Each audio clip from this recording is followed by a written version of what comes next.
Assalamualaikum warahmatullahi wabarakatuh. Hello, my name is Lutfiana Izati. My student number is 83. In this video, I will explain the next slide of the PPT. That slide is about comprehensive measurement. Okay, comprehensive measures are particularly suitable for assessment procedure in which vocabulary is emphasized as one component of the measurement of a larger construct, such as communicative competence in speaking. Similarly, with respect to listening, comprehensive carefully analyze the error made by advanced foreign language learner in Belgium.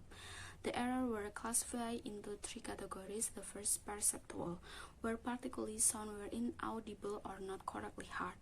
Number 2, lexical, where the meaning was not understood. And the number 3, synthetic, where the sentence structure was misinterpreted. Okay, the next slide is the listenability of spoken text. With the readability of written text, a vocabulary measure may provide an indication of how easy it will be for the test taker to understand a spoken text when it is used for assessment purpose. In the case of listening, it is not just the relative frequency or content word that affect comprehension, but also how concentrated they are in the text. The next slide is about measure of learner production. The first, statistical measure of writing. One way in which we can assess the writing production of learner is by calculating various statistics that relate their use to vocabulary. Some of these measurements were originally developed by literary scholars to analyze the stylistic feature of a major author, and to that they have been applied to second language writing only to a limited extent.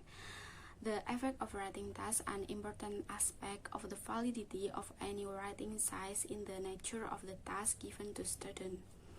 Component of the lexical richness. After the writing task has been assigned and the student have written composition, the analysis can be begun. Before we see some statistics and how they are calculated, it may be useful to consider what assumption do they make about and the effective of use vocabulary. Okay, the number 2 is statistical measure of speaking.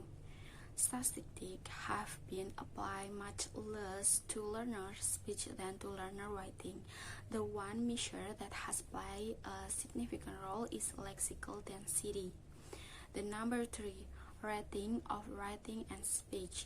Rating of writing and speech, it should be clear from the previous section that quantitative statistics are useful mainly for research purposes. In the case of speaking tests, a full transcript needs to be produced before the analysis can begin.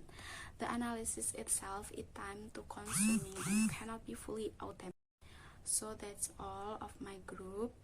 Thank you. Wassalamualaikum warahmatullahi wabarakatuh.